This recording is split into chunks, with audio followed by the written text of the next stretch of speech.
Hey viewers, 2Fortis here, and in this video I'm going to do a really quick overview of how to play My Hero Academia collectible card game from Jasco Games. You're not going to get all the rules, but hopefully you'll get an understanding of how the game flows, a basic overview of how to play, and if you like it or not. So the first thing that I would do if you wanted to try it out is to pick up one of these 2-player rival boxes. These are available now for about $30. And in the box you'll have everything you and a friend need to play the game. So let's take a look at some of the cards that you get.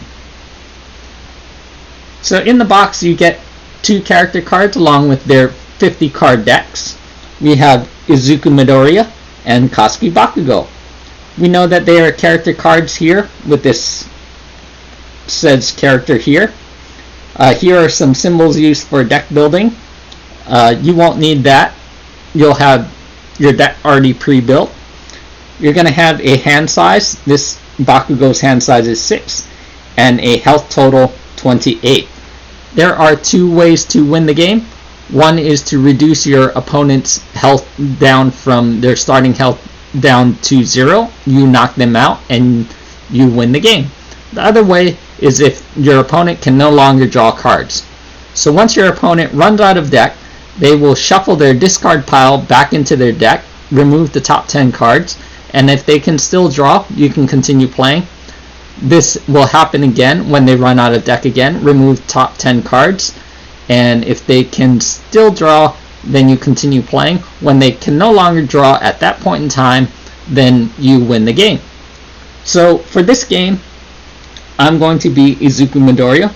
So let's go ahead and move Bakugo to the side. You're going to have your deck here ready and shuffled. Mine's already shuffled. And the first thing you're going to do is determine who the starting player is. Do that randomly by flipping a coin, rolling some dice, however you want to randomly decide that.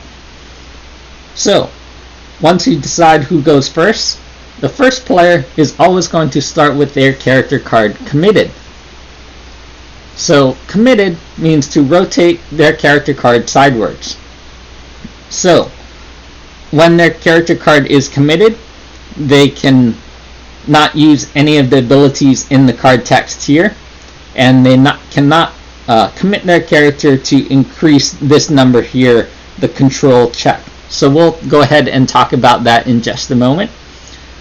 Also, if you're the first player on the first turn, you cannot attack. So, both players will draw up to your starting hand size of 6. 1, 2, 3, 4, 5, 6. If your starting hand size is a different number, you would draw that number of cards. For this review, I'm going to go ahead and show you what cards that I drew. And in these 2 decks, there are basically 2 types of cards. You're going to find these cards in most decks. There are going to be gray bordered cards, which are called foundations, represented by the hammer, and there are going to be red bordered cards called attack cards, represented by the 2 crossing swords. On both of these cards you're going to have similar numbers. So this number here is the difficulty value. This number here is going to be your block modifier, along with zones high, medium, and low. This number here is going to be your control check number. You'll see that quite a bit. There are going to be some symbols here on the side. For the attack cards, there are going to be another number here, which is the attack speed, along with zones of high, medium, and low, and the attack damage value. In these text boxes here, along with your character card, you're going to have abilities that they can do, along with some keywords. A lot of the abilities are going to say enhance, and we'll talk about that when we are doing attacks. So I'm going to go ahead and take a look at what cards that I have, and the first thing I'm going to do is play a card. So I'm going to play my first card in my card pool. Your card pool is going to be here in line at the top, and I'm going to look at this difficulty value, which is a 0. So I'm going to need to pass a control check of 0. To pass that, I will discard the top card of my deck here, and on the bottom of the card you can see that the control check value is a 3. So if that number is equal to or higher than the difficulty value, you go ahead and pass that check and you can continue your turn. So I'm going to go ahead and play another card, which is Good Impressions. Good Impressions has a difficulty value of 2. I'm going to also add +1 for each additional card in the card pool. So 1 + 2 is 3. I'm going to need a control check, a 3. So I will go ahead and discard the top card of my deck, and we'll look at that control check value number. That's going to be a 5. So that passes. Later down the turn, you might play more foundations. You can have the same foundations out at the same time unless they say unique with a keyword on them. And eventually I'm going to play a card here. So let's go ahead and see how difficult it is to play this card. 3 + 1 for each card. 1, 2, 3. So 3 + 3 is 6. So I'm going to have to pass a control check of 6. Let's go ahead and discard that card from the top of my deck, and that's a 5. I did not pass. If you don't pass, then the card goes into your discard pile, and then we go to our end step because you did not pass that control check. For your end step, you're going to move your foundations down to your play area out of your card pool, and then you are going to end your turn. Then it'll be your opponent's turn to go.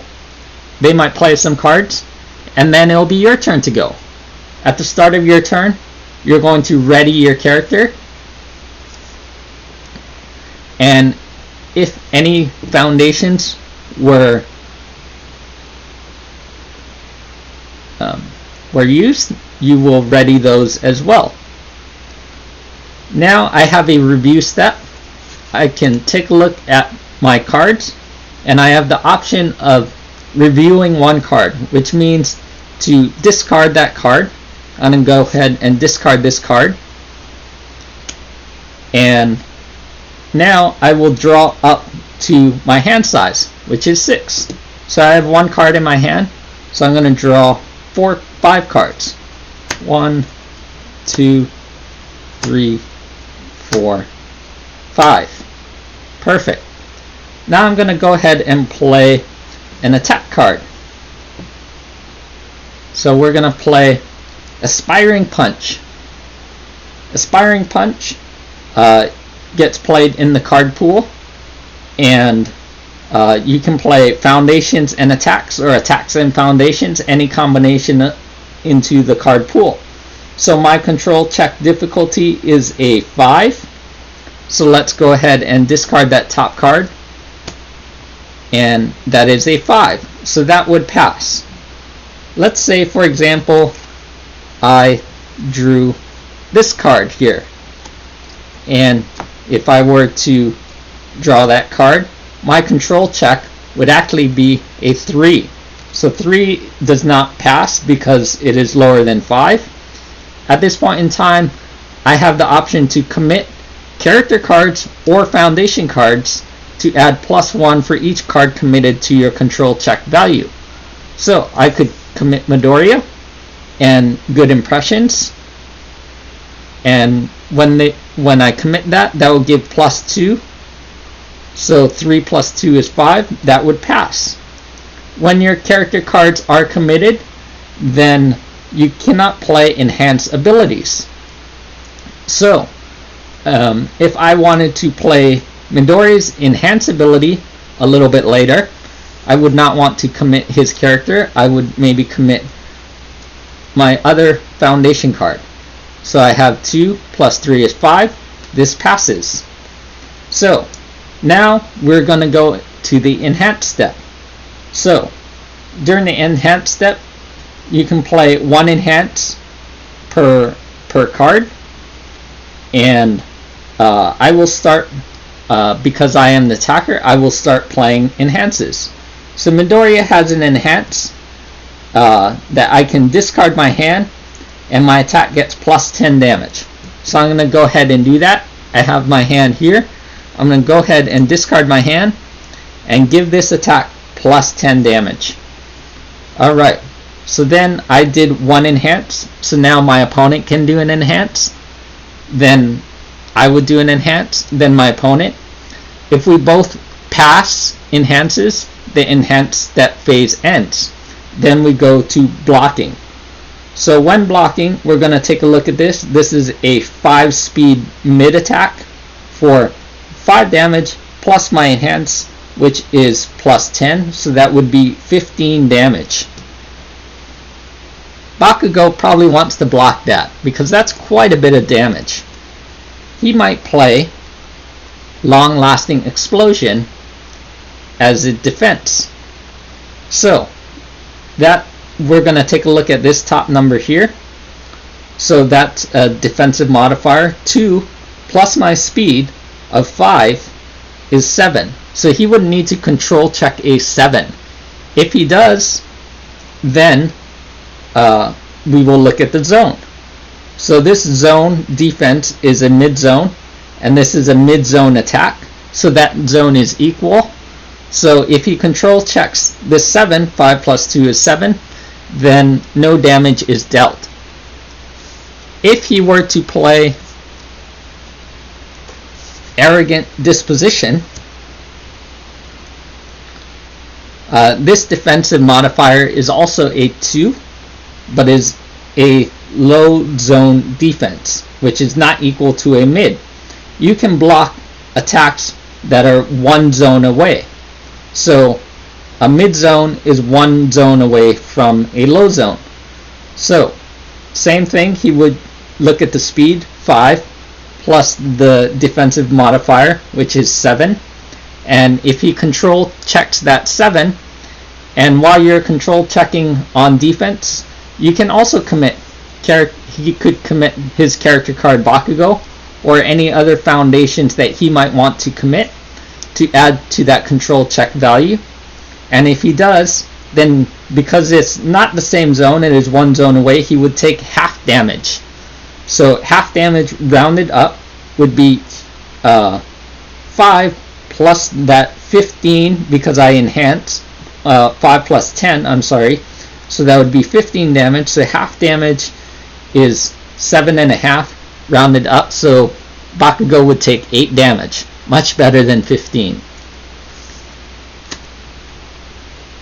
After that, I would continue to play cards if I had any cards that I wanted to play, and then during my end step, if the attack did damage to your opponent, then you would turn that face down. That would go underneath your character and become momentum, which can be used with enhanced abilities or some other abilities. Once your opponent's life total is reduced from 28 down to 0, I just did possibly 15 damage, so they would be at 18 and I would still be at 28. Then you win the game if their health gets to 0, or they can no longer draw cards. So that is a general overview of how to play the game. If you enjoyed that video, like, comment, subscribe, and hopefully I will be posting more videos on possibly some pack openings. So we'll see you later.